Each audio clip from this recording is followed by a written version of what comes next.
శ్రీరాముడు తెలుగువారి ఇలవేల్పు, సీతమ్మ తల్లి తెలుగులోగిళ్ల కల్పవల్లి.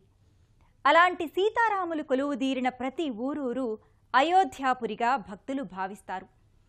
అలాంటి పతిత పావన మూర్తులైన జానకి రాఘవులు వెలసిల్లుతోన్న దివ్యధామం గొల్లల మామిడాడ క్షేత్రం. ఈనాటి తీర్థయాత్రలో ఈ క్షేత్ర విశేషాల్ని తిలకిద్దాం రండి.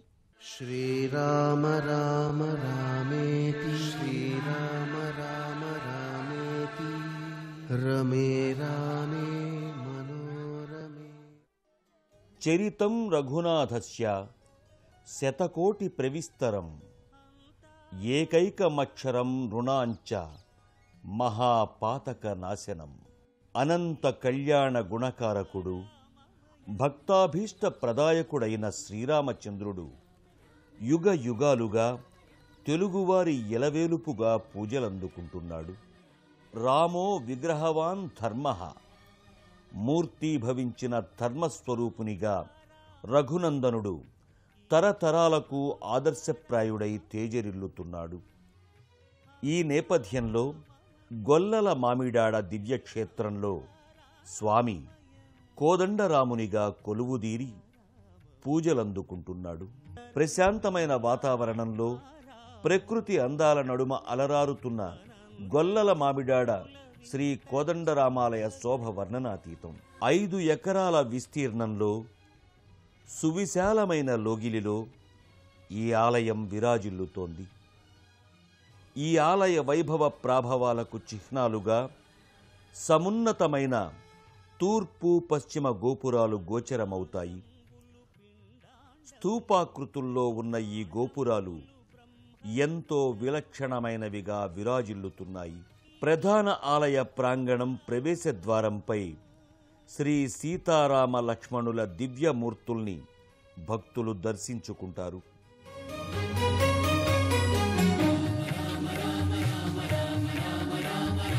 సిరికి చెప్పడు 1948వ సంవత్సరంలో 160 అడుగుల ఎత్తుతో 9 అంతస్తులతో పంచకలశ సమన్వితంగా ఈ మహారాజ గోపురాన్ని నిర్మించారు.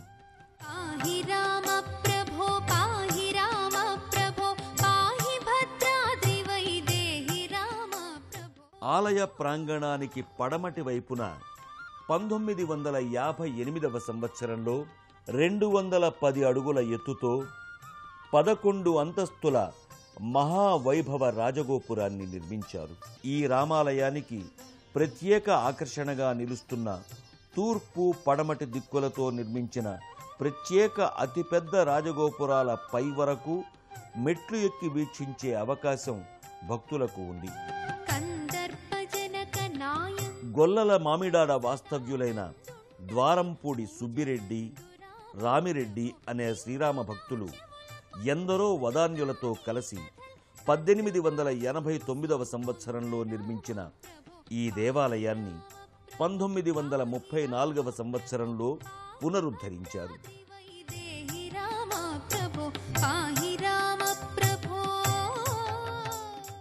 1951వ సంవత్సరంలో కాతేరు రాయి, ఇనుప ఊచలు, సిమెంటుల మిశ్రమంతో సుదృఢమైన ధ్వజస్తంభాన్ని నిర్మింపజేశారు. గొల్లల మామిడాడ క్షేత్రానికి సంబంధించి ఎన్నో పురాణ గాథలు ప్రచారంలో ఉన్నాయి. గౌతమి నదిలోని ఓ పాయను సప్త ఋషులలో ఒకరైన కశ్యప మహర్షి తన వెంట తీసుకుని వెళ్ళాడు. ఈ పాయ మిగతా మహర్షులు తరలించిన నదీ పాయలన్నింటి సమ్మేళనంగా వాటి తుల్యంగా విఖ్యాతిగాంచింది. అందుకే ఈ పాయకు తుల్య అని పేరు. ఈ తుల్యా నదీ తీరాన వెలసిన క్షేత్రం గొల్లల మామిడాడ. ఈ నదీ తీరాన మామిడి చెట్లు అధికంగా ఉండేవి. సిద్ధపురుషుల స్నాన పాన ధ్యాన తపస్సులకు అనువుగా ఉండేది. అందుకే దీనిని మామిడి వాటికగా, మామిడి వాడగా వ్యవహరించేవారు. వ్యవహారికంలో మామిడి వాడగాను అనంతరం మామిడాడ అయింది. తదనంతరం యాదవుల నివాస స్థలిగా ఇది మారడంతో ఈ గ్రామం గొల్లల మామిడాడ అయిందని చెబుతారు. గర్భాలయంలో ఆంజనేయ సహిత శ్రీ సీతారామ లక్ష్మణ దివ్యమూర్తులు భక్తాభీష్ట వరదులై నెలకొని ఉంటారు. 1934వ సంవత్సరంలో గర్భాలయంలో ఈ ధ్రువమూర్తుల్ని ప్రతిష్ఠించారు. వేడుకున్న వారి పాలిట కొండంత వేల్పుగా కోదండరాముడు భక్తుల్ని అనుగ్రహిస్తాడని ఓ నమ్మకం. గర్భాలయంలో ఆంజనేయ సహిత శ్రీ సీతారామ లక్ష్మణ దివ్య మూర్తులు మహా తేజో విరాజితంగా వెలుగొందుతూ ఉంటాయి. సమున్నత పీఠంపై స్థానక భంగిమలో రత్న కుండలాలతో, కిరీటాదులతో, హస్తభూషణాలతో, పుష్పమాలాలంకృతంగా సర్వాంగ సుందరంగా మూలవరులు ముచ్చట గొలుపుతారు. 1889వ సంవత్సరంలో శ్రీ సీతా మహాలక్ష్మి, శ్రీ రామచంద్రమూర్తి అనే పేర్లతో ఇక్కడ 2 కోలలను అనగా కొయ్యబొమ్మల్ని ప్రతిష్ఠించారు. అయితే 1934వ సంవత్సరం మార్చి 24వ తేదీన ప్రస్తుతం మనం వీక్షిస్తోన్న సీతారామ లక్ష్మణ అర్చావతార మూర్తుల్ని కొయ్యబొమ్మల స్థానంలో ప్రతిష్టాపన చేశారు. ఆనాటి నుంచి ఈనాటి వరకు ఈ ఆలయం దివ్య ప్రభాభాసితంగా ఈ దివ్యమూర్తులతో వెలుగొందుతోంది.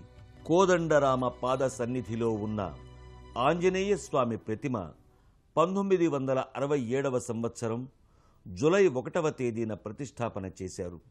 గొల్లల మామిడాడ కోదండరామ దివ్య సన్నిధానంలో పలు ఉపాలయాలున్నాయి. ఉపాలయాలతో పాటు ముఖమంటపం, ఇతర మంటపాలు కళా నైపుణ్య శైలి భక్తుల్ని ఆకర్షిస్తుంది. కోదండరామాలయానికి అభిముఖంగా శ్రీ దాసాంజనేయ స్వామి సన్నిధి అలరారుతోంది. నిమ్మకాయల మాలికతో రజతాభరణాలు ధరించిన పవనసుతుడు భక్తాభీష్ట వరదుడై కొలువుదీరి ఉంటాడు.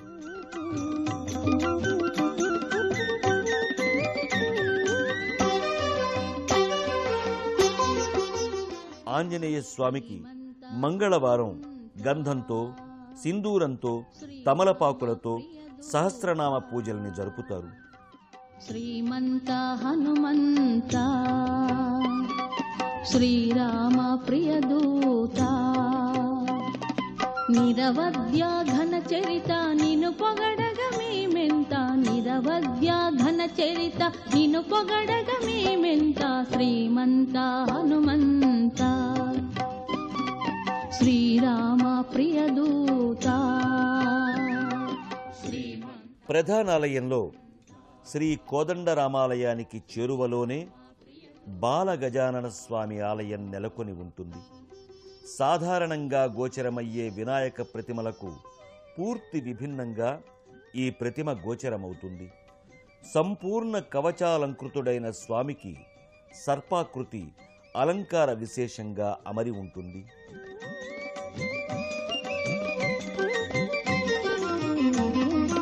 అజ్ఞానము కారణముగా అవని మనుష జన్మ కలిగే బలము బుద్ధి విద్యలిచ్చి భ్రాంతి బాపు హనుమంత కాంచనాద్రి శారీర కులిశకేత గదాధర. పశ్చిమ గోపురానికి ఆనుకుని మధ్య మంటపం, పుష్పక మంటపాలను కలుపుకుని 120 అడుగుల నిడివి, 60 అడుగుల వెడల్పు, 18 అడుగుల ఎత్తుతో రమణీయ భరితమైన అద్దాల మంటపాన్ని 1975వ సంవత్సరంలో నిర్మించారు. ఈ మంటపంలో రామాయణ విశేషాలకు సంబంధించిన పలు కథాత్మక శిల్పాకృతులు గోచరమవుతాయి. గొల్లల మామిడాడలో వేంచేసి ఉన్న కోదండరాముడు భక్తులెందరికో ఆరాధ్య దైవం. కోరి కొలిచితిమయ్యా కోదండరామ రక్షింపుమయ్యా సాకేతధామ అంటూ భక్తులు స్వామికి ప్రణతులు సమర్పించుకుంటారు. కళ్యాణోత్సవ, రథోత్సవ, ఆందోళిక గ్రామోత్సవ, సదస్య, వసంతోత్సవ, ఉడుపోత్సవ, డోలోత్సవాల కోసం మూలవరుల ప్రక్కనే కౌతుక బేరాలు నెలకొని ఉంటాయి. శ్రీచక్ర తాళ్వార్ల సహితంగా ఉన్న ఈ ఉత్సవమూర్తుల్ని 1935వ సంవత్సరంలో రూపొందించి గర్భాలయంలో నెలకొల్పారు. గొల్లల మామిడాడ శ్రీ కోదండరామాలయం నిత్య కళ్యాణం పచ్చతోరణంగా భాసిల్లుతుంది. ప్రతి నిత్యం రాముల వారికి తులసి పత్ర పూజ, సీతమ్మ వారికి కుంకుమ పూజల్ని నిర్వహిస్తారు.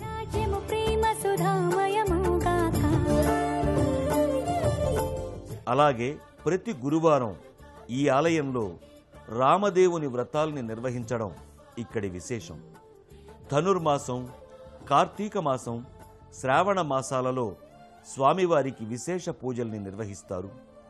చైత్రమాసంలో కోదండరామునికి వసంత నవరాత్రి ఉత్సవాల్ని నిర్వహిస్తారు.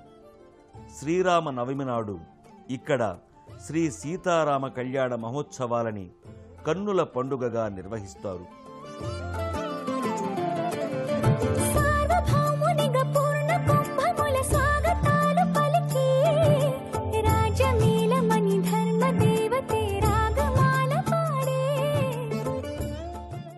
శ్రీమద్ రామాయణ సత్కథ భారతీయ ఆర్ష ధర్మజీవన సుధ.